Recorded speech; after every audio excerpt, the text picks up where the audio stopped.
Hi there, I'm Rick Péwé for Gone-Gpn, and today we have a special guest, Mr. Mike Picard, the organizer of the Colorado Flat Fender Club Fall Color Tour. It's in its 15th year, it's an annual event, and Mike, welcome to our show. Well, thank you very much, Rick. Appreciate having the opportunity to speak to everybody, and certainly appreciate you participating in the Fall Color Tour for all those years you've been here.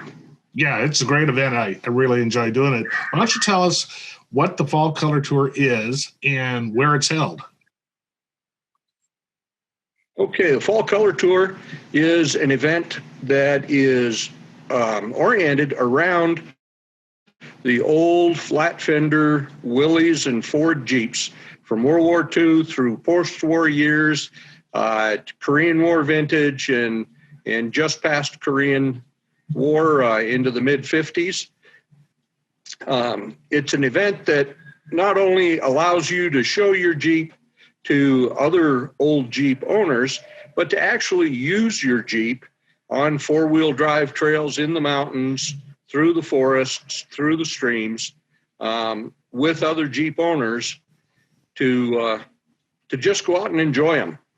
That's great. So you say Fall Color Tour. Maybe people that don't live in the mountains of Colorado know what fall colors are. Well, that was one of the things that started this tour is a group of us from Colorado with old flat fender Jeeps got together to go on a drive in the mountains to see the fall colors that are out there. In September, the aspens turn just a range of different colors from bright gold to brilliant yellow to dark red and vibrant orange. And this is an opportunity to get out and see some of those trees in their prime of fall foliage. Oh, that's awesome. So obviously it's in the fall and it's in Colorado. What more can you tell us? How long does it last and what are the dates this year? And where is it?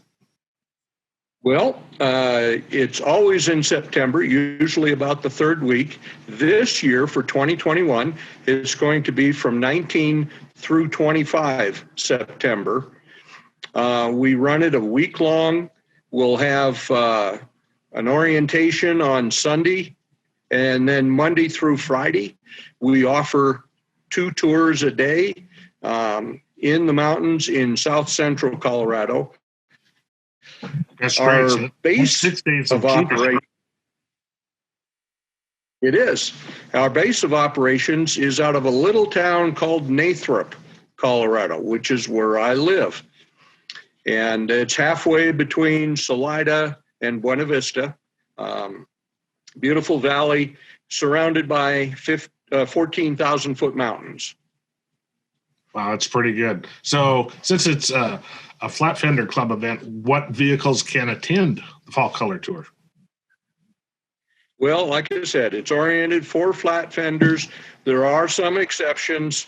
Last year, I allowed an M38A1 that had been rebuilt and restored to military specification because I am interested in the old military Jeeps.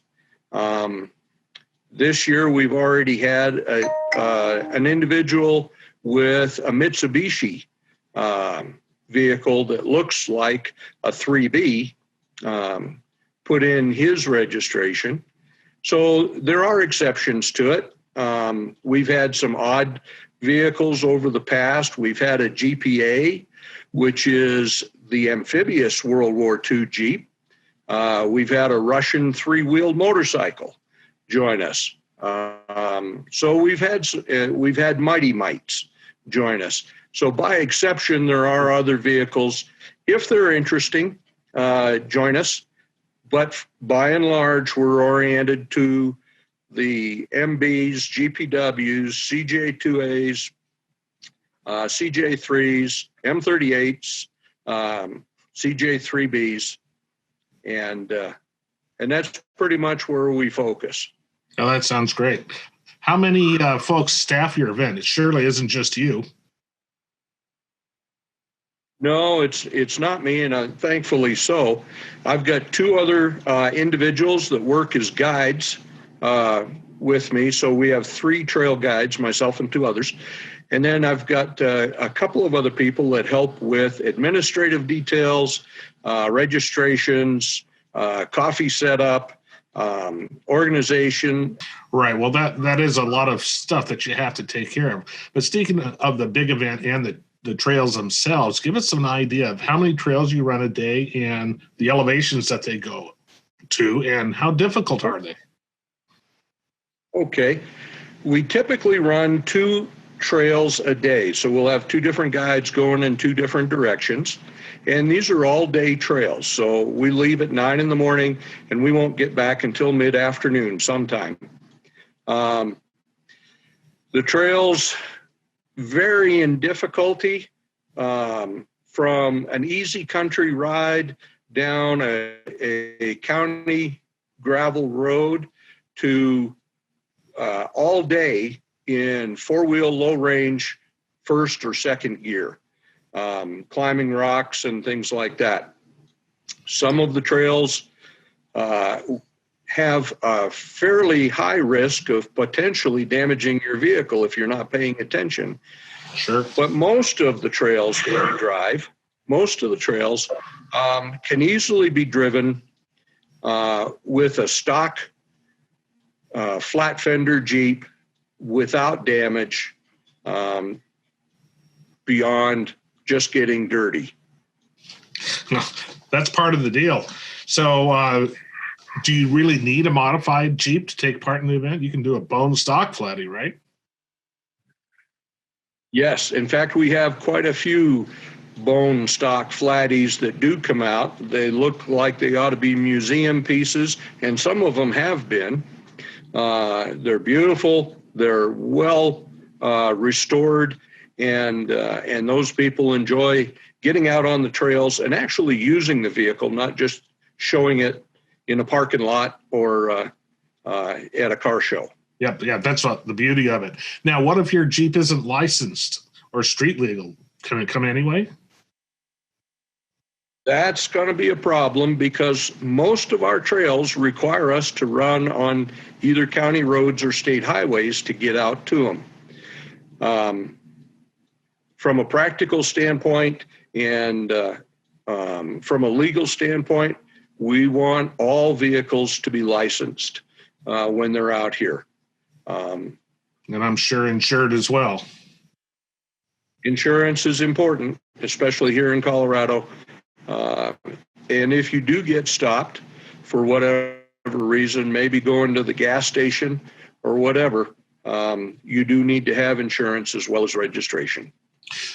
So how about in the forest, though? Do you need a off-road sticker to drive in the national forest? No, that's one of the things that's nice is if we have a street legal licensed vehicle, then you don't need an off-road sticker to navigate through the national forest roads. The trails that we take are open to Jeeps, and we do follow Forest Service regulations on where we're allowed to go. We don't use ATV trails. We don't use motorcycle trails. So we do stay on the registered national forest roads, and they're 4-wheel drive trails. Right. So at least 4-wheel drive is mandatory. Yes. In almost any of the trails that we take, you will be using 4-wheel drive somewhere along the route. Right. Well, that means a dispatcher or a 2-wheel drive postal Jeep shouldn't be out on the trails. They're going to be limited to the few tours that we have that are very mild, largely using county roads that are graded. That's great. So we do have tours that a DJ Jeep could easily follow on. Oh, that's pretty cool. So if we're out in the middle of the woods and my Jeep breaks down, what do I do then?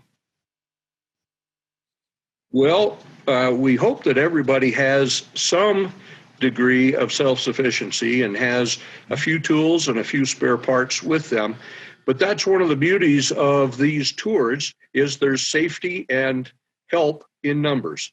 Because if somebody does go out and break down, perhaps gets a flat tire and they don't have a spare, there's plenty of other spares that are going to fit their vehicle in the group. Right, and 5 on 5 and a half. There it is. And we'll facilitate getting either the part or the tools necessary to fix the job out there on the field. And we've fixed an awful lot of different kinds of problems in the field. Well, do you have any repair shop facilities nearby? We do. We have here at the Thirsty Dirt Ranch, we've got a fairly large shop. It's about 4,000 square feet. I've got a 2-post hoist. I've got lots of different kinds of tools, and I've got a pretty extensive collection of flat fender Jeep parts in one of the sheds out behind the shop. So if something does break on the trail and we get you back to the shop, we can usually get you repaired that afternoon or that evening and have you ready to go on the trail again the next morning. That sounds pretty good. So as far as if someone wants to come along, do you just show up and go, or how do you register? What do you do? Well, everyone needs to register. It used to be years ago when we started this, it was a just come as you are kind of event. But with its growing popularity, I've had to limit the numbers and require registration from everybody who comes. So the process is pretty simple. You go online and download the registration form, fill it out, sign it, and then either scan it as a PDF or take a picture of it as a JPEG and send it in to me between now and April 30th. On May 1st, I'll take all the registrations that I've received, put them into an Excel spreadsheet, and use a random number generator to figure out who the lucky 50 are going to be on the primary list. Everyone else that doesn't make the primary list gets put on an alternate list to fill. Yeah, and they'll fill primary slots that folks, on the primary list, if they can't make it, then I'll call an alternate to replace them. I try hard to get 50 Jeeps out here for the event, but I also try hard to limit the event to 50 Jeeps. Right. It just makes it that much easier to handle this situation. So is there a registration fee? There is no registration fee. The event to anyone is free.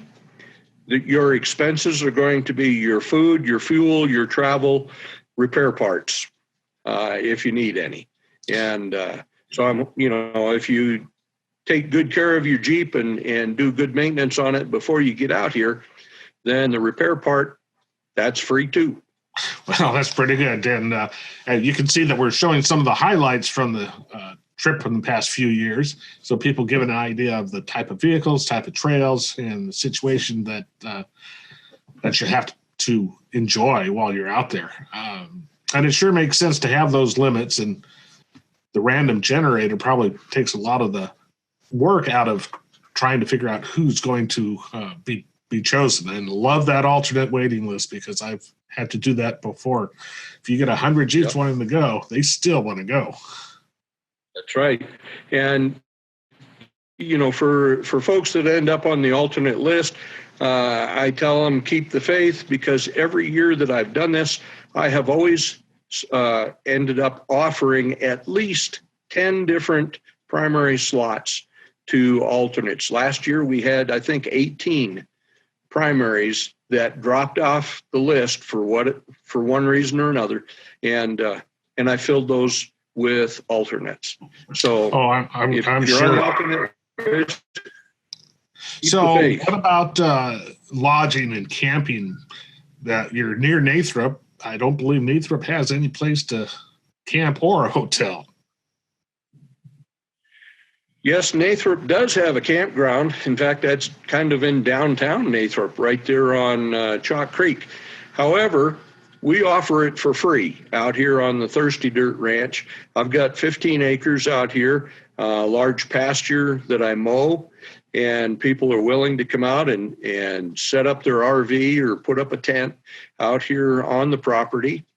I don't have sewer hookups for RVs, but I do offer water. We've got a really good well that produces well. I do have some limited amount of electrical hookups available if you need it for your RV or you need it for a CPAP machine or something like that. And that's about it. We've got a gas station about 4 miles away that does the non-ethanol unleaded gas, and that seems to be a real big draw here because we are at 8,000 feet and we go up on all our tours from here to as high as 13,000 feet. And that ethanol gas tends to want to vapor lock. Right. So your vehicle should be set up for high altitude anyway before you get out there. Well, yeah, you can try doing that. One of the things that we find is that a lot of vehicles will come out here. They're tuned perfectly for 600 feet. When they get to 8,000 feet, however, the engines don't run quite so smoothly, and we end up retuning them using a vacuum gauge instead of a gun, and then we'll get good performance out of that engine throughout the rest of the week. Exactly. So what's the nearest hotel and facilities of that sort of thing, dining and stores and everything else? Because I know if it's the fall color tour season, then there's going to be a lot of other events and people going out there for the same reason. There are. In fact, we are in competition with the Buena Vista Chamber of Commerce. They host an ATV fall color tour the very same week that we have ours.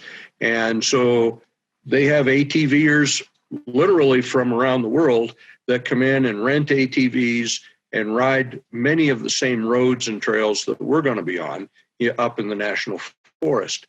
Those people are also staying in town. Buena Vista is the closest town of any size to us with hotel and motel opportunities. Salida is another one, less than a half an hour away, that a lot of people tend to enjoy. Both towns have got numerous restaurants as well as grocery stores to stock up on food items. They also have auto parts places, gas stations, and things of that nature. So they're full service communities. So ideally, you'd want to, as soon as that waiting list, or excuse me, as soon as your list is out, you'd want to make reservations if you're going to be staying in a hotel. That'd probably be the smartest thing to do in April. Absolutely, because these hotels do fill up for that week. Because, well, and it's not just these two events that are going on. People from the Front Range, from Denver, Colorado Springs, and Pueblo also come up just to drive for a day or for a weekend or sometimes for the week to enjoy the fall colors. Chaffee County, where we hold the event, where we base the event, has got some of the best fall colors anywhere in the state of Colorado, and probably more miles of roads through aspen stands than anywhere else in Colorado. That's pretty nice. It's a beautiful place. And again, our video reel shows some awesome scenery. So after we do our trails and we come back to the ranch, what happens during the evenings other than fixing Jeeps? Well, fixing Jeeps is kind of the hub and the central point of what we're going to be involved with in most evenings. But we also have impromptu music sessions. Many of our guests bring guitars or other instruments, and we'll have jam sessions in the shop. And a lot of times people just come into the shop to see what's going on and to drink a beer and to socialize, whether they're meeting new friends or visiting and reconnecting with old friends. that they've jeeped with before. It's the shop here at the Thirsty Dirt Ranch is kind of the hub for evening activities. Got it. So what else is there to do around town? Well, there's a couple of museums. Salida has got the largest historic district of any community in the state of Colorado. So there's a lot of old homes, old buildings down there to go visit. There's a really nice waterfront, both in Salida and in Buena Vista, to go visit, to go walk around. There's some good fishing very close by, whether it's the gold medal waters of the Arkansas River or some of the tributary streams that feed into it. A lot of restaurants to go to, and usually by the time everybody's done with supper, and they get back either to their hotel room or back out to Thirsty Dirt Ranch to their camp, a lot of folks tend to turn in pretty early because we'll get an early start in the morning. I understand that. So what can folks do to help with setup or tear down or help out during the event? Well, I usually got a number of different tasks during the event that need to be taken care of, whether it's checking on items or helping to organize or set up something, maybe a special event, a guest speaker for an evening or something like that. Before the event, I've always got a ton of work that needs to be done, helping clean the shop or set the shop up for the event, because it's set up during the event, it's set up far differently than when I'm using it by myself. And the same thing with post-event, tearing things down, making sure trash is picked up and putting the trailer, putting away the shower house, things like that. Those are all things that I can use an extra hand or two or three to help me accomplish. Well, I'm sure that everybody would be more than happy to pitch in, especially when you're putting on such a great event. So to recap, the dates are in September, what to where? It starts on the 19th of September, Sunday, and it ends on the 25th of September. Well, that's a week of wheeling. It'll be every day, a week of wheeling. It'll be every day, all day long. That's great. So for additional information and to register, what is a person to do? Well, to register, you can go on the IFFC Facebook page, and we've got registration information there. We also have information on the cj2apage.com in their events section, and that's the place where we primarily have our discussions about what and how and who and where for the Fall Color Tour event. But both of those places have links to the registration form. Download the form. On the form, you've got my address as well as my email. And if you've got additional questions or you want to find out more information, something specific, then contact me. Email is probably best since I seldom answer my telephone, and I'll answer within a day or so of that's great. Receiving your email and give you the answer that you need. That's right, and viewers can also contact us here at Gone-Gpn, gone-gpn.com, and we'll find out an answer for you as well. Mike, thank you for everything. Thanks for coming on and telling us all about the Fall Color Tour. I think it's going to be a great event this year. I think so too, Rick, and I really appreciate you guys having me and participating in this event over the last few years, and look forward to having you back again this coming year. Sounds great. All right, guys. So go to Gone-Gpn.com for more information. And I'm Rick Péwé, and I've gone Gpn.